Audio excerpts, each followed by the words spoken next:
전국 곳곳에 강한 비가 내리고 있습니다. 특히 오늘 밤과 내일 아침이 고비가 될 것으로 보이는데요. 철저한 대비와 대응이 필요하겠습니다. 네, 하문구 한국열린사이버대학 소방방재안전학과 교수와 집중호우 시 국민행동요령 알아보도록 하겠습니다. 교수님 어서 오세요. 안녕하십니까? 지금도 비가 계속해서 쏟아지고 있는데 이런 날에는 외출 안 하는 게 가장 좋겠지만 지금 시간이 이제 좀 퇴근을 해야 하는 시기이기 때문에 이럴 때 외출할 때 어떤 거를 가장 조심하는 게 좋을까요? 네, 일단 안전하게 집으로 귀가하기 위해서 지금 여러 가지 기상 상황을 좀 체크를 해주시는 것이 좋겠습니다. 그래서 그 해당되는 지역에 지금 현재 어느 정도 비가 내리는지 그리고 침수된 구역은 없는지 이런 부분들 좀 체크를 하셔가지고 귀가하는 동선의 계획을 수립을 하고 나가시는 게 좋을 것 같고요. 예. 일반적으로 지금 굉장히 많은 비가 오는 상황에서는 가장 좋은 것이 이제 대중교통 수단을 이용하시는 것이 가장 중요하겠고요. 두 번째는 이제 침수 지역을 절대로 접근해서는 안 된다라는 거죠. 특히 이제 전신주라든가 그리고 이제 많이 이슈가 되고 있는 이런 맨홀 쪽 있는 부분들 그리고 공사장이라든가 지하차도 그리고 이제 무엇보다도 앞서 뉴스에서 나왔지만 이제 여러 가지 강변의 둔치, 계곡 이런 것도 피해서 우회를 해서 가급적 운행이라든가 아니면 퇴근을 하시는 것이 중요하겠습니다. 네, 저도 출근할 때 비가 굉장히 많이 왔는데 오늘 오전 10시 30분부터 이 서울 시내 27개 하천에 대한 출입이 통제가 되고 있습니다. 그만큼 빗물 유입되는 속도가 빠르다는 뜻이겠죠? 네, 그렇습니다. 지금 장마철이기도 하고요. 그리고 이제 장마의 패턴이 굉장히 이제 집중적으로 내리는 이런 형태를 보여주고 있기 때문에 지금 말씀하신 것처럼 이제 주요 하천들이 다 범람 어느 정도 이제 홍수 수위에 이르렀고요. 따라서 이제 고수부지라든가 그 일종의 이제 우리나라의 대부분의 도로라든가 아니면 시민들이 많이 이용하시는 산책로 같은 것들이 다 강변 고수부지에 있거나 이 자연재방 넘어서 또 위치하는 그런 지형들이 굉장히 많거든요. 네네. 따라서 지금 이제 모든 그 대부분의 것들이 지금 통제가 되고 있지만 이런 통제 상황에서도 또 이렇게 접근을 하시거나 여러 가지 이유로 이렇게 가까이 가시는 분들이 있는데 이거 굉장히 위험하고요. 절대 해서는 안 되는 행동이라고 할 수 있겠습니다. 네. 앞서 이제 이렇게 비가 많이 올 때는 대중교통을 이용하는 게 좋다고 하셨는데 부득이하게 차를 끌고 오신 분들이 운전할 때 물웅덩이 이런 것도 조심해야 되겠지만 땅꺼짐 현상도 조심을 해야 될 것 같습니다. 그런데 시야 확보가 어렵기 때문에 발견하기가 쉽지 않은데 어떤 식으로 대처하는 게 좋겠습니까? 네, 지금 말씀하신 것들이 이제 일반적으로 이제 포트홀이라고 일컫는 그런 이제 특히 이제 도로면에 움푹 파이는 땅꺼짐 현상들이 많이 발생을 하고 있는데요. 네. 특히 이렇게 우천시라든가 또 지금 시간이 이제 야간으로 넘어가고 있는 시간이기 때문에 실제로 운전자가 포트홀을 발견해서 여러 가지 제동을 한다든가 이런 부분들이 굉장히 어려운 상황입니다. 따라서 기본적으로는 한 서행을 계속 해주시는 것이 중요하겠고요. 그리고 이제 포트홀을 발견하시더라도 너무 갑자기 또 급제동을 하게 되면 또 그 후행 차량과 여러 가지 문제가 있을 수도 있기 때문에 이 포트홀을 앞서 말씀드린 대로 최대한 서행을 하면서 포트홀을 발견하시더라도 어느 정도 서행해서 넘어가시는 이런 방법을 좀 취하시는 것이 중요하겠습니다. 네. 말씀해 주신 것처럼 포트홀도 위험한데 이렇게 물에 잠긴 도로에서 맨홀에 차 바퀴가 빠지는 사고가 발생하기도 한다고 해요. 그러니까 이렇게 폭우에 맨홀 뚜껑이 빠지는 경우가 있나요? 네, 그렇습니다. 지금 이제 작년에 이제 그런 맨홀 뚜껑이 이탈하는 이런 사례들이 굉장히 많이 발생을 했고요. 실제로 이제 관련 기관에서 이제 실험을 했는데요. 이 강남역 과거에 이제 강남역 같은 경우에 시간당 이제 50mm 정도의 폭우가 왔다라고 하면 약 1.68 세제곱센치/세크거든요. 그러니까 예컨대 1초에 1.68의 유량이 유입이 된다라는 거거든요. 네. 그러면 이 정도의 그러니까 시간당 50mm의 이 정도의 유량이 유입된다라고 하면 약 한 41초 정도면 맨홀 뚜껑이 들릴 수도 있거든요. 그래서 과거에도 이제 그런 사례들이 굉장히 많았고요. 이 맨홀 뚜껑이 들리는 상황이 된다라고 했을 때는 운전자가 당연히 해당 부분을 지날 때 차량 전체가 또 빠져서 굉장히 이제 곤란한 상황을 취할 수도 있기 때문에 앞서 말씀드린 대로 적어도 이제 그 정도의 침수 상황이라든가 어떤 강우량이 있다라고 했을 때는 최대한 운행을 자제하시면서 서행하시는 것이 가장 좋겠습니다. 이게 맨홀 뚜껑이 이탈됐을 때 사실 더 위험한 게 보행자거든요. 이게 안으로 빠질 수가 있기 때문에. 근데 비가 많이 오면 이 구멍이 보이지 않는데 이걸 어떤 식으로 뭐 피해 가야 되는지 아니면 미리 알 수 있는 그런 징조들이 있습니까?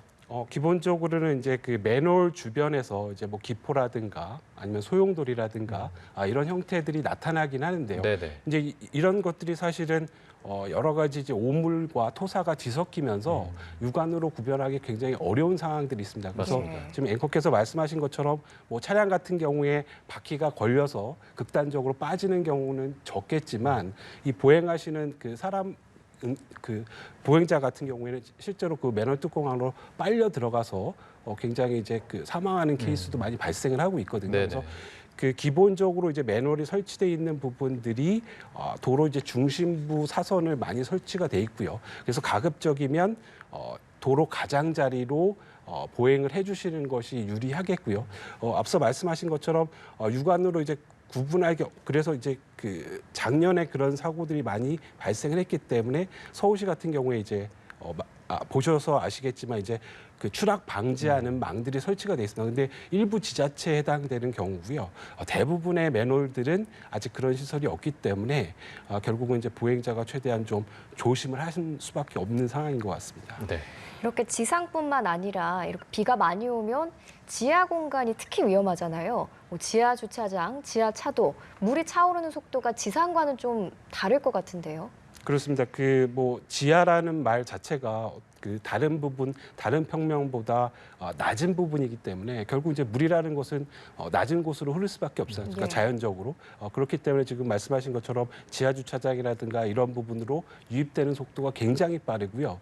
이것도 이제 그 국립재난안전연구원에서도 그 관련 실험을 했는데 실제로 그 무릎 정도의 높이, 한 35cm 정도의 높이가 유입되는 이런 속도들이 실제 탈출하기 어려운 정도의 유속이 발생을 하거든요. 반지하 같은 경우에. 그래서 적어도 유입이 되는 징후가 있을 때 바로 해당 부분에서 빨리 대피를 하시는 것이 유리하겠습니다.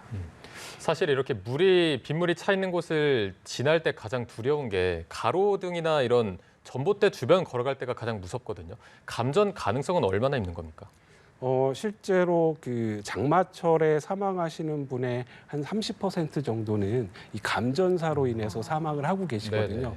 지금 말씀하신 것처럼 이제 뭐 그 가로등이라든가 그리고 신호등 그리고 이제 공사장 같은 경우에 이제 많은 이제 전기 설비들이 가설이 돼 있습니다. 그래서 일반적으로 가정집 같은 경우에는 많이 알고 계신 것처럼 누전 차단기라는 것이 설치가 돼 있어서 혹시 이제 전류가 누설이 되더라도 차단이 되는 기능들이 작동을 하는데요. 지금 말씀하신 이런 그 야외에 있는 공간들은 이런 누전 차단기를 거치지 않을 확률이 굉장히 높습니다. 그래서 적어도 예컨대 그 전류가 누설이 되고 있는 어떤 침수 지역에서 1m 정도는 벗어나서 이렇게 이동을 하시는 것이 좋겠고요. 당연히 그런 전기 설비들을 손으로 만지시는 이런 행위는 절대 해서는 안 되겠습니다. 네. 네, 주의할 사항이 굉장히 많은데 특히 침수 피해 우려가 커지죠. 이런 상황에서는 특히 작년에 반지하나 지하 주차장 사고가 많았습니다.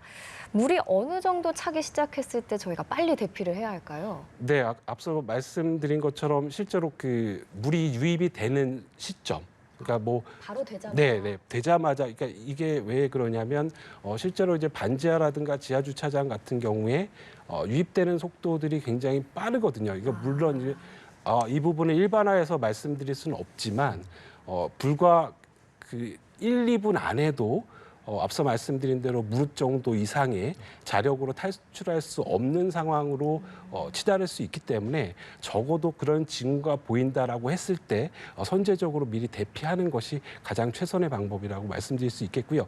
그리고 이제 조금 전에 이제 감전에 대한 말씀을 하셨는데 특히 이렇게 이제 침수가 돼 있는 공간에서 반드시 이제 탈출하시기 전에 앞서 말씀드린 대로 누전 차단기를 올리시고 탈출을 하시는 것이 중요하겠습니다. 필수 조치만 해놓고 물이 유입된다 싶으면 바로 대피하는 네, 게 그렇습니다. 가장 좋은 방법이다라고 말씀해 주셨고 또 하나 저희가 조심해야 될 게 산사태입니다. 지금 뭐 산사태 위기 경보도 경계 수준으로 계속 유지가 되고 있는데 산사태가 발생하기 전에 저희가 뭐 알 수 있는 징조라던가 이런 게 있을까요?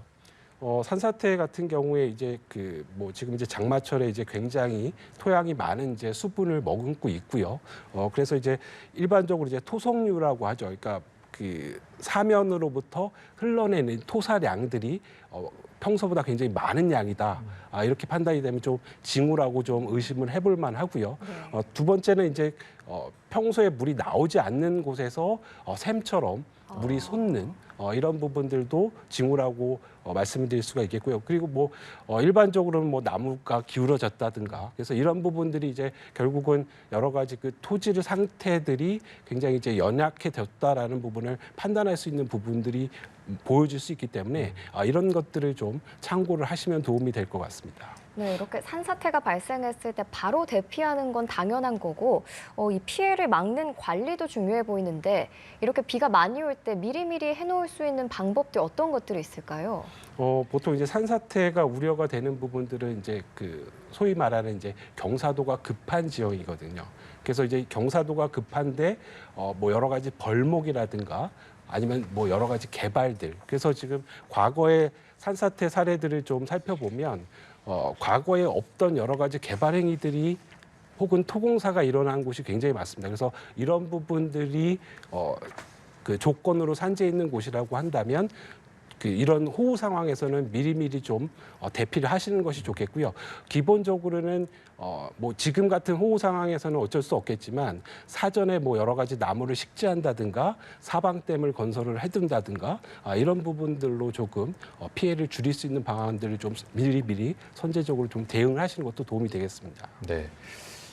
특히나 뭐 하천이나 계곡에 뭐 휴가철 맞아서 놀러 가신 분들이 계실 텐데 하천에서 특히 그 계곡물 불어나는 게 굉장히 빠르다고 하더라고요. 어느 정도 속도인지도 궁금하고 그럴 때 어떻게 대피해야 하는지도 한번 알려주시죠.